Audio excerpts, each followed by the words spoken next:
Good morning, everybody, and welcome to episode 115 of the Ask the Coach show, where PingSkills answers your table tennis questions. Today is Technique Tuesday, and we'll be discussing the forehand flick. We'll also have a quick chat about the World Championships. In today's questions, we'll talk about if it's okay to put new rubbers on a pre-made bat. We'll give some advice on how to get the correct action when learning new strokes, and we'll give some tips on how to attack a plain topspin serve. I'm Jeff Plum, and with me, as always, is Alois Rosario. Welcome, Alois. Morning, Jeff, and good to be here for another show. Absolutely, the world is really, the World Championships is interesting. They've finalised all the qualification matches, and it's interesting that. Like the main draw hasn't started yet, and they've already completed 481 matches, 2,000 games, 38,000 points, but we haven't even started. It's a massive event, isn't it, Alois? I mean, when you look at those numbers, you realise just how big it is and how much organisation must go in to make this tournament happen. Yeah, exactly. And so the main draw is finalised now, and no real surprises. Interesting from Australian point of view that David Powell qualified, made the main draw. A bit of an upset over one of the Czech players who's number 158 in the world. So that was a good result for Australia. Yes, exactly. Australia. I wonder if he was using a big bat. Maybe he's been taking some lessons. That's right. Or does that only work against the Chinese? I think so. And he hasn't got a Chinese player first up either. I think he's got someone from Taipei in the first round. So I wonder if that works. Maybe. Great. Yep. All right. And so we'll put a link in the show notes to the ITTV where you can watch the World Championships. They've got 8 tables live streaming on their ITTV channel. So make sure you check out some of the games. Great to watch. All right, Alois, should we move on to Technique Tuesday?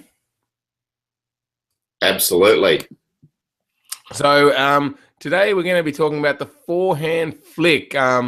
We've just released a new video, if you haven't seen it yet, on the forehand flick in HD. And I think you'll say, Alois, you were pretty happy with how it came out? Yeah, like Jeff's editing skills, don't tell him, but Jeff's editing skills, pretty good. It's come up really well, and I think it really highlights some of the really important things about the flick. And probably the one most important thing is to just be able to get that wrist back before you make the flick on the forehand side. So I see a lot of players trying to make the flick starting from here, and they got no power because they're not utilizing their wrist properly. So just getting that wrist back allows you to come forward a little bit more, and also you can change it. If I've got the wrist back, I can play down the line there, or I can play across court by just hitting it a little bit later as well. So it just opens up possibilities as well. So that's probably one of the really key things with the flick. The other one is to make sure you're hitting the ball at the top of the bounce. If you hit the ball at the top of the bounce, again, you're giving yourself the best opportunity. There's not much margin with the flick because the ball doesn't bounce very high. So if you hit the ball really low or early, then you've got to lift the ball up. So you've got to put a little bit more topspin on it, which makes the ball a bit slower. So by waiting for the ball to come up the top of the bounce, you can flick it hard and fast. So yeah. Take a look at the video. I like it. I like the editing skills of Jeffrey, and see how you go. Great. All right, I'll put a link in the show notes so you can check it out. And we'll go. In the video we go over some of the points Alois has mentioned and a few others. So check it out. The forehand flick. All right, Alois. Yesterday's PingSkills question of the day was, who has the best draw in the men's singles at the World Championships? Yeah, so now that the draw's done, I don't think anyone's really got a great draw. You know, I don't think anyone's going to stand out from it. You know, probably if you look at it, you know, Ma Long avoiding Zhu Xin and Zhang Zhike in the same half. So he's got Fan Zhendong, still a tough ask in the semi. But yeah, so for me, I think Ma Long slight favourite because Zhu Xin and Zhang Zhike will have to play each other in the semi-final if they both get there, of course. But that's how it looks. So I think Ma Long probably the happiest out of all the players in the draw. Yeah, it's an interesting one, isn't it? I mean, there's so many good players at the World Championships, and even the first round for these players, they're not going to, you know, be taking it easy. There's some good players in the first round. Yeah, so Ma Long plays against the number 100 player in the world from Iran. First up, you know, you'd think that's a reasonably comfortable match, but first match in the World Championships, you know, he'll have a few nerves, and you know, hopefully they provide a good match for us. So that's on table 1 in 11 hours from now. So so you'll be able to see that live streamed on ITTV in 11 hours. So get onto it. Brilliant. All right, and the PingSkills question for today is, what was your favorite match of the day at the World Championships? So if you've been watching out and looking at the ITTV results, leave a comment and let us know what was your favorite match of the day. You can go to pingskills.com and click on the blog link, and you'll find all the shows and leave a comment there. Yeah, so you can include today's matches in that as well. So take a look at the first round of singles in both the men's and women's singles, and let us know tomorrow which is your best or favourite match. Excellent. All right. In the questions, Alice, first up, we've got one from Abdullah, who says, I'm currently using a pre-made bat. Would it be suitable to remove the rubber and reuse the blade? And please recommend some rubbers for me that provide good spin and speed. I am an amateur learning chops and forehand loop. Yeah, so it is good to replace rubber on a pre-made bat, just depending on the type of pre-made bat. So if you have a look here, this is a really old cheapy pre-made bat. I think the bats, you know, used to cost about $7 or $8. They were a Stiga bat. So I used then quite a bit and put different rubbers on. So here I've put an old Shriver rubber on it. And it works really well because, as we talked about yesterday as well, the blade isn't really the most important part of the whole setup. It's more about the rubber. So the blade, those pre-made bats are quite slow, give you good control. So then if you put a better rubber on it, you get a bit of speed from it, a bit more spin, but you've still got that control from the rubber as well. Yeah, great. So the only thing is sometimes it can be a little hard to get those rubbers off. Is there anything you can do to make that easier? Yeah, so you can use some sort of solvent. So, you know, just try to get as much of the rubber and sponge off as you can. It's more about the sponge sticking. So, yeah, you can then use a bit of a solvent. I use terps or something like that as well to just soften it and then take it off.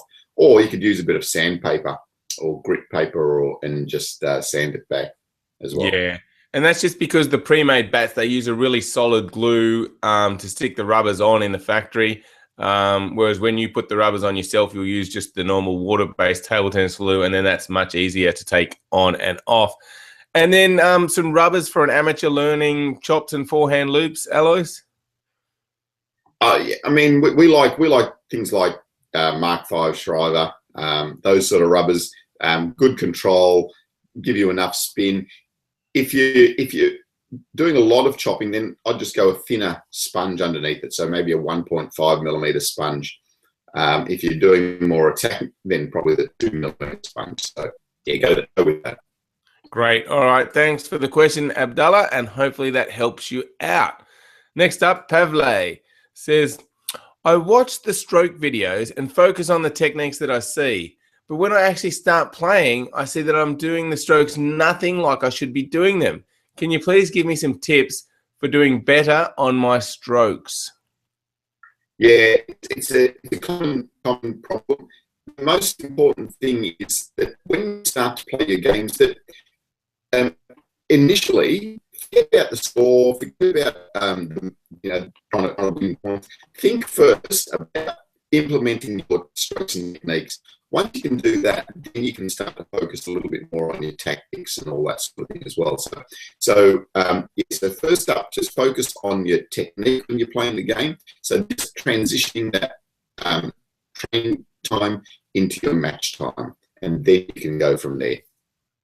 Yeah, and when they're doing the training and trying to learn those techniques, if he feels like he hasn't got the correct action, and even though he's got it in his head, is there something he should focus on? Maybe just like we sort of say, maybe making sure you got the correct start and finish positions.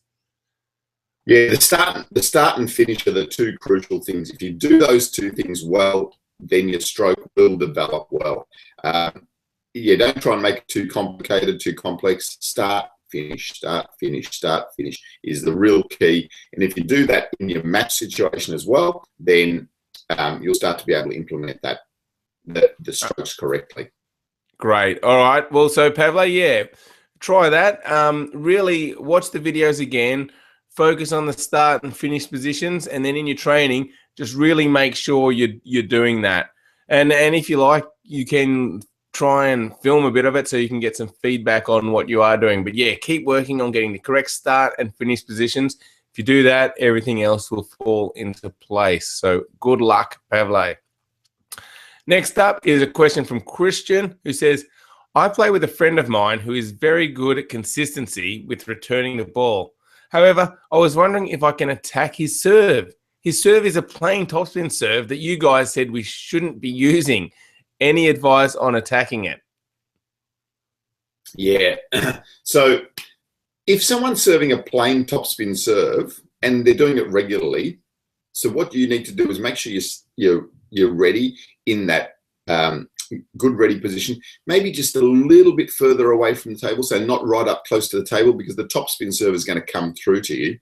And just be ready to play either your backhand or your forehand topspin. So watch the serve. The main thing is to watch the direction so that you know where the ball's coming. So if you're watching the direction, face the ball, so either here or here, and then you make your own topspin stroke. So if they're serving a flat topspin serve, it'll allow you to make a good topspin stroke at it. So give yourself a little bit of space, be down in your ready position and stay there, and then just play a good backhand or forehand topspin stroke from there. Great. Yeah, and that'll put a lot of pressure on your opponent, Christian, if you can play that topspin stroke. It doesn't have to be super fast. Just play a nice forehand topspin, or if you are in good position, you can hit it harder. But try that out, and I'm sure it will put your friend under a lot of pressure. All right. Well, that wraps up episode 115. Thanks, everybody, for watching. Make sure you visit pingskills.com, sign up for our free newsletter, and also check out our premium membership. We've got lots of information available for our premium members, a whole series of videos on serving, receiving, match strategy, plus the 52-week training plan, which is really the cornerstone of the premium membership. Gives you a different training routine every week to help you improve, focusing on different things like consistency, and then at the end, tournament preparation. There's a whole range of things that will really help you improve. So check out the premium membership at pingskills.com. And thanks for watching the show. Make sure to leave any comments on our blog, and we will see you again tomorrow. Thank you, Alois. Thanks, Jeff. And PingSkillers, have a good day. Have plenty of table tennis yourself, but also remember, get on, watch those World Championships, and get good images into your head. See you tomorrow. See you tomorrow, everybody. Bye.